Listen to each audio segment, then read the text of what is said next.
Olá, meus filhos, pessoal, como estão? Espero que estejam maravilhosamente bem. Aqui então falaremos do canto X, o canto X, o canto 10, o 10º canto da Ilíada. Eu não tenho lido aqui ultimamente, né?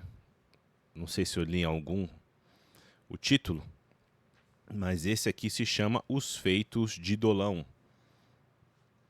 Desculpa, Doloneia. Bom, vale a pena dizer que não são visões aprofundadas, profundas nos significados do texto, na significados das entrelinhas, e também não são visões rasas, introdutórias. São apenas as visões da minha primeira leitura, apoiado até então unicamente no livro da professora Juliana Agusa, aqui a Ilíada de Homero, certo? Guia de leitura da Ilíada de Homero. E estou fazendo o mesmo com a Odisseia, né? Bom,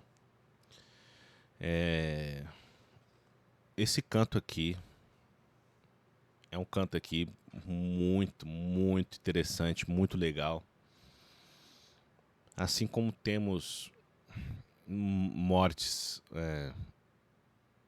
estrondosas aqui nas batalhas e etc. Temos aqui um canto super interessante de espionagem, que eu jamais imaginaria ler aqui nesse livro, né? Como muitas outras coisas, né?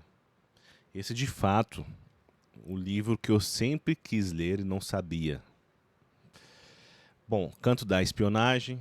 Temos aqui a morte de Dolão, que foi bem pesada.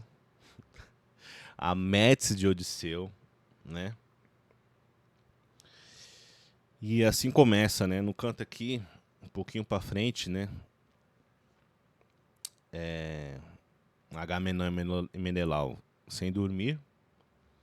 Menelau vai perguntar para Agamenon se ele vai enviar alguém aqui, vai enviar algum espião, né? Alguns espiões. No verso 46, Agamenon fala uma frase aqui muito legal, muito interessante de se observar sobre Heitor, né? Verso 46.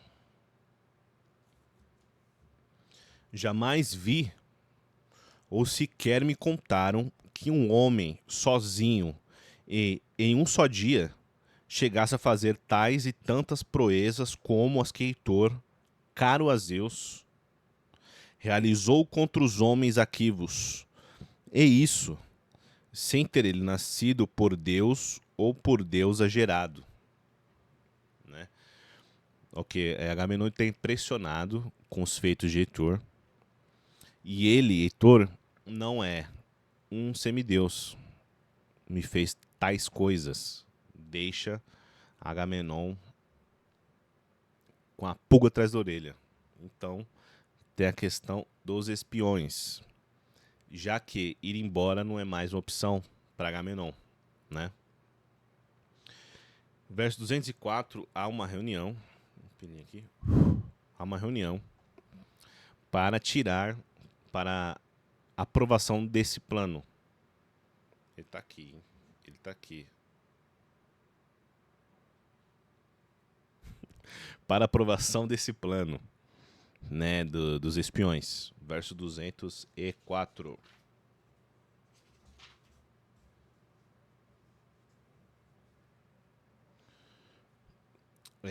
Tem a fala aqui de Nestor, que vai falar quem é que vai.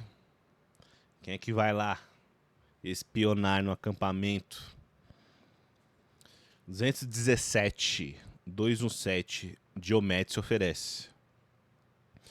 Isso disse ele, o Nestor, querido Nestor, ele falou aqui de ir lá pro acampamento, etc. Os presentes calados e quedos ficaram, até que, por fim, fala o grande Diomedes, de voz poderosa. Meu coração e meu ânimo altivo, Nestor, me compelem a ir até o campo de nossos inimigos troianos, tão próximo. E aí o Diomedes pede um auxílio, né? Mas, se tivesse ao meu lado um qualquer dos guerreiros aquivos, bem mais seguro ficara e com mais decisiva coragem, né?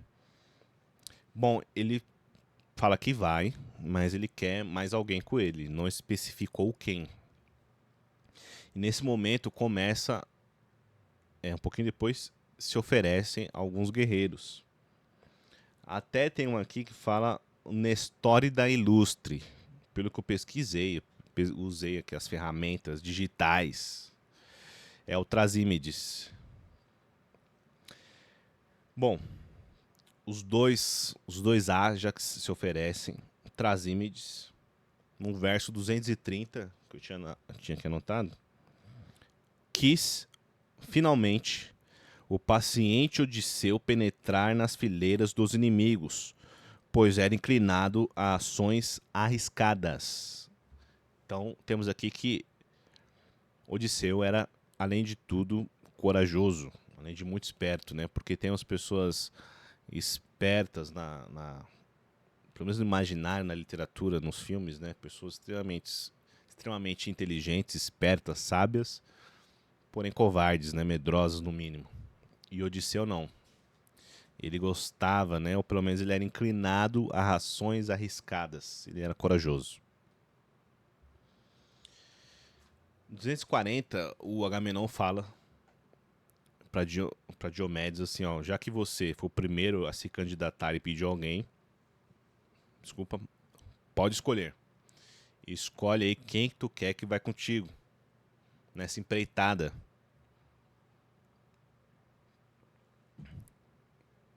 E Diomedes, ó, diz Diomedes 241.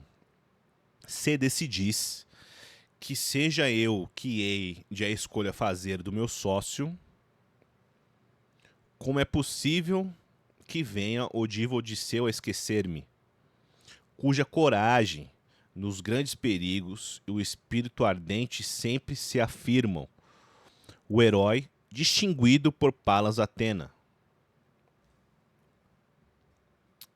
Então aqui já temos aqui que Odisseu é corajoso, né? E todos sabem que ele é protegido por a deusa Palas Atena. Continua Diomedes, o Tidida. Tendo-o por meu companheiro, até mesmo das chamas ardentes retornaremos ilesos, por ser mais que todos astuto. Essa palavra eu tentei achar, não consegui uma hora ali. Odisseu astuto, dos 1000 ardis, né? Você vê a confiança aqui que Diomedes tem Odisseu, e essa confiança, na verdade, ela é gerada a partir, né, do doente ali, né? A partir dele, Odisseu, ele gera confiança aos outros, né? Ele é uma pessoa confiável. E aqui Diomedes fala que mesmo os perigos e o espírito ardente sempre afirmam, tendo por meu companheiro até mesmo das chamas ardentes retornaremos ilesos, por ser mais que todos astuto. E assim eles vão, né? Diomedes tá ali, aqui ó. Aí até tem uma fala aqui, você vê o Odisseu, ele é astuto mesmo, né?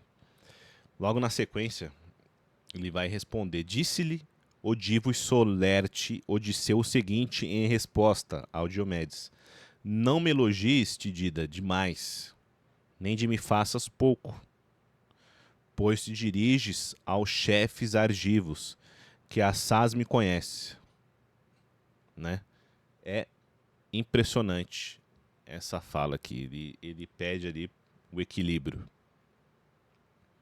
Bom, verso 273. Quando eles assim decidem partir, Atena envia uma garça noturna, escrita aqui no livro da professora Ragusa, que é um bom presságio. Odisseu percebendo a garça, ele vai, agradece a Atena, né? E Diomedes faz o mesmo. Começa no 273 esse trecho. Não vou ler, vou tentar fazer o vídeo mais curto, que o outro ficou enorme. Então vamos para Troia. Chegando em Troia, temos o espelho da situação. Heitor quer que vá alguém espionar o acampamento dos aqueus. Eis que no verso 313 se oferece, lendo aqui, um tal Dolão entre os teucros se achava nascido de Eumedes, o divo arauto. Muito ouro de fato possuía e assim bronze. Muito importante essa informação, né? Ele é filho aqui de um arauto, uma espécie de adivinho, etc. E ele já tinha muito ouro, muito bronze.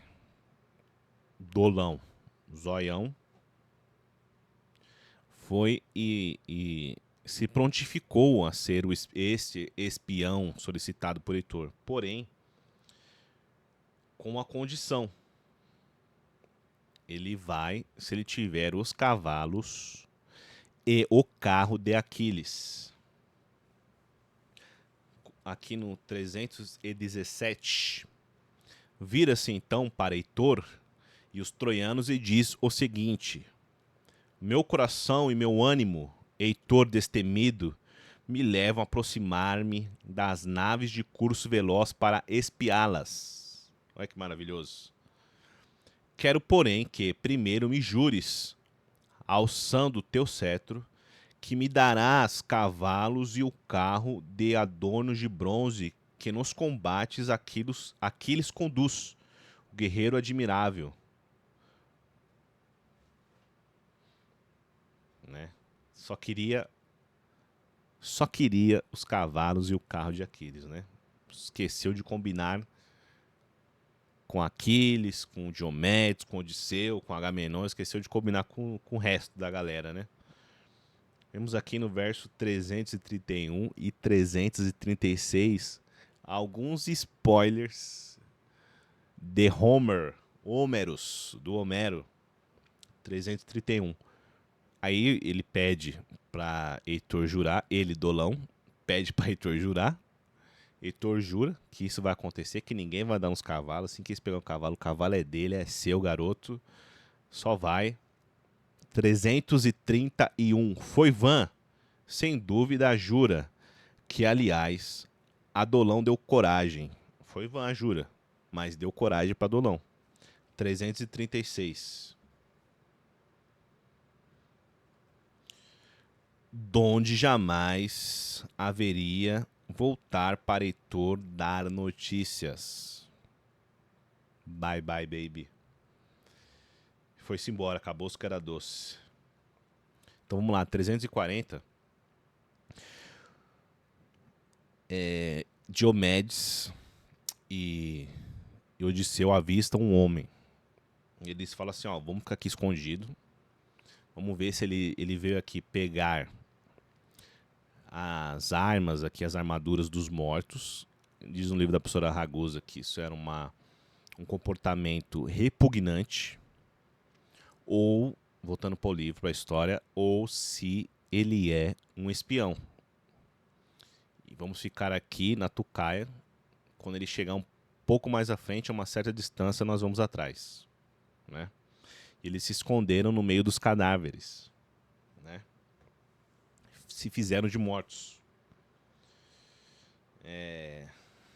Se escondem nos cadáveres, 48. Aqui, ó. Ambos, depois de falar, se desviaram da estrada, agachando-se entre os cadáveres. Nestes, o incauto por eles perpassa. Aí eles vão atrás, Diomedes corre, etc. O Dolão corre, Diomedes e Odisseu vão atrás. 375, eles capturam o Dolão com a ajuda de Atena, da deusa Atena. Eles fazem ali um interrogatório, né? Interrogam o Dolão. Ele fala que vai dizer tudo ali, toda a verdade. Eles fazem uma pergunta aqui de quem tá aqui, quem dorme ali, fulano não sei o quê. Não vou ler, vou tentar acabar um pouco cedo, mas não é tão longo assim, né? Temos discursos mais longos do que esse interrogatório. Super interessante. Dolão ali mesmo, ele colabora sim, ele fica com medo e tal. E fala fala num possível resgate, né? Já que ele tem muito ouro e bronze. Ele chega a comentar de algum resgate. Se faz de coitado. 390, né? Quando captura, né? Quando captura, aí eles... Olha o que o Dolão vai falar, né? Falou assim, ó. O entendimento... Disse até... Quando os captura, aí eu vou falar assim, perguntar pra ele se ele tá vindo pelo mando de Heitor pra espiar, né, os aqueus. Aí ele vai falar assim, o coitadinho, né? Não mentiu, mas é o que ele vai falar.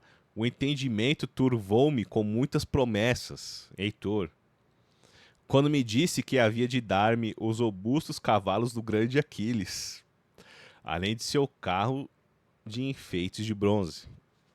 Assim, foi oferecido pra ele, né? Realmente, né? O Heitor jurou. Só que foi ele que pediu. Aí ele falou que deu-me instruções, etc. Ele vai falar ali. Aí no 399, disse-lhe então a sorrir Odisseu, o guerreiro solene. Grande é, em verdade, o presente no coração a que anelavas, né? Os corredores do Eácida Ilustre, que é o cavalo os cavalos do Peleu, né? Que Zeus deu pra Peleu lá na frente, depois a gente vai ver isso daí, né? Difícil empresa para qualquer dos mortais, a não ser para Aquiles, que teve por genitor uma deusa, ou seja, um semideus, é no carro contê-los e guiá-los. Então assim, mano, você não vai conseguir nem pilotar, velho, os cavalos. O seu rio dele, aí no verso 453, aqui acontece o interrogatório de fato, né? Vão perguntar, tal, vai falar dos traços. E 453, o Dolão tentou fazer o gesto desse suplicante, ou seja, pegar no queixo, né? Acredito que nos joelhos também, mas aqui só diz que ele, ao querer pegar, disse, ao querer ele a barba com a mão vigorosa tocar-lhe, num gesto súplice, 453. A espada arrancando, Diomedes o fere violentamente no colo, cortando-lhe os 2 tendões fortes, né? Ainda falar, a cabeça do teucro rolou na poeira. Diomedes passou-lhe o facão. E a cabeça caiu igual no filme, assim, a gente vê, né? A cabeça ainda falando, caiu no chão. Rolou na poeira. E antes do verso, do gesto de suplicante, né? Não sei se iriam seguir, mas o correto seria, né? Seguir o gesto suplicante caso suplicasse o Dolão. Desculpa, porém não deu tempo. Desculpa. Bom, Odisseu, ele retira as armas e os pertences ali, uma pele de lobo de Dolão, e oferece a Atena e pede ajuda para ela para entrar no acampamento dos Trácios. E aqui também é maravilhoso. Aqui vai do 468 ao 529.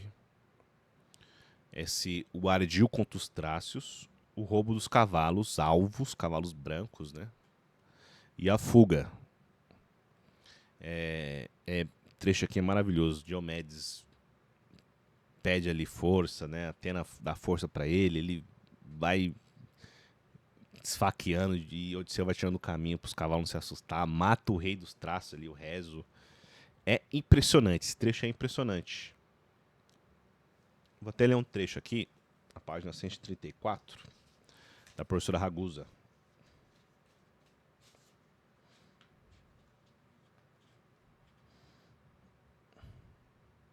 Bom, eles matam aqui.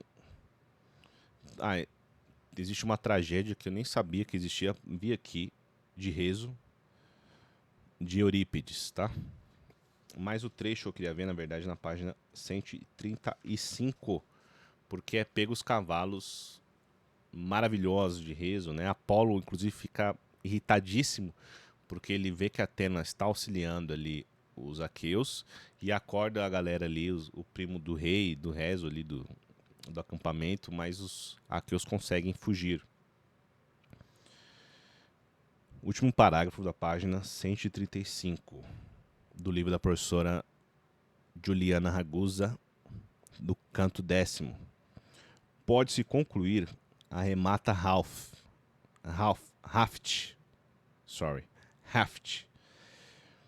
que se a equivalência entre a morte de Heitor e a queda de Troia eleva e honra Aquiles, o protagonista da Ilíada, Homero prefigura sob a superfície do poema o papel que Odisseu desempenhará no saque da cidade.